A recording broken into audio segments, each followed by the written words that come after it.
हर हर महादेव। दोस्तों, सावन का पावन महीना चल रहा है और ऐसे में भगवान शिव की पूजा करने से कहा जाता है कि भोलेनाथ अपने भक्तों पर बहुत जल्दी और बहुत आसानी से प्रसन्न होकर उनकी हर इच्छा पूरी कर देते हैं। सावन के महीने में आपको भोलेनाथ की कथाएं जरूर सुननी चाहिए और दूसरों को भी सुनानी चाहिए। कहते हैं कि जो भी भक्त सावन के महीने में भगवान भोलेनाथ की पूजा करके कथा सुनता है तो उस पर भगवान भोलेनाथ का आशीर्वाद सदा बना रहता है। दोस्तों, आपको मेरे चैनल पर हर दिन सावन के महीने में सुनी जाने वाली कथाएं सुनने को मिल रही होंगी। उम्मीद करती हूँ आप ये कथाएं भी सुन रहे होंगे। तो आज की इस वीडियो को प्रारंभ करने से पहले आप सभी से अनुरोध है कि वीडियो को लाइक करके कमेंट बॉक्स में जय भोलेनाथ जरूर लिखिएगा। तो आइए दोस्तों, सुनते हैं भोलेनाथ की ये एक सुंदर कथा। पौराणिक कथा के अनुसार एक बार भगवान शंकर ने मां पार्वती के साथ चौसर का खेल खेलने के लिए कहा। उस समय भगवान शंकर मां पार्वती के साथ इस खेल को खेलते हुए अपना सब कुछ हार गए। खेल में सब कुछ हार जाने के बाद भोले शंकर अपनी लीला रचते हुए पत्तों के वस्त्र पहनकर गंगा नदी के तट पर चले गए। और जब कार्तिकेय को इस बात का पता चला तो वे नाराज होकर मां पार्वती से हर तरह की वस्तुएं वापस लेने के लिए आए। और तब मां पार्वती ने उनसे एक बार कहा कि फिर से भोलेनाथ को मनाकर लेकर आओ और फिर से खेल खेला जाए। लेकिन इस बार खेल में पार्वती जी हार गईं। तब कार्तिकेय शंकर जी का सारा सामान लेकर वापस चले गए। अब इधर पार्वती जी भी चिंतित हो गई कि सारा सामान भी गया और पति भी दूर हो गए। इस प्रकार दुखी होकर पार्वती जी ने अपना सारा हाल अपने प्रिय पुत्र गणेश को बता दिया। तो मां के भक्त गणेश खुद खेल खेलने शंकर भगवान के पास जा पहुंचे। इस बार खेल में गणेश जी जीत गए और लौटकर अपनी जीत का समाचार अपनी मां पार्वती को सुनाया।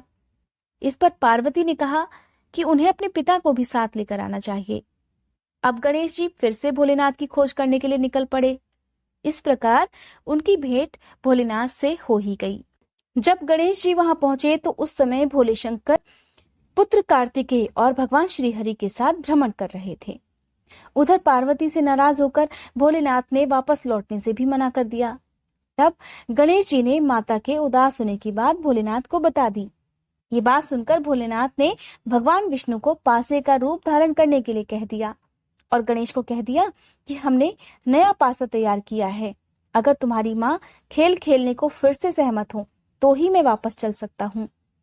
अब गणपति के भरोसे पर भोलेनाथ वापस पार्वती जी के पास पहुंचे। खेल खेलने को कहा।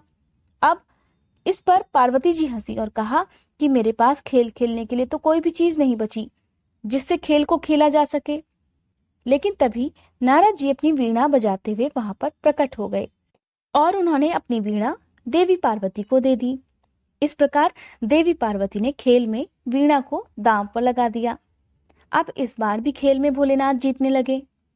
एक दो पासे फेंकने के बाद गणेश जी समझ गए और उन्होंने भगवान विष्णु के पासा रूप धरने की बात मां पार्वती को बता दी। सारी बात सुनकर मां पार्वती को क्रोध आ गया। क्रोधित होकर उन्होंने भोलेनाथ को श्राप दे दिया कि गंगा की धारा का बोझ सदा आपके सिर पर रहेगा।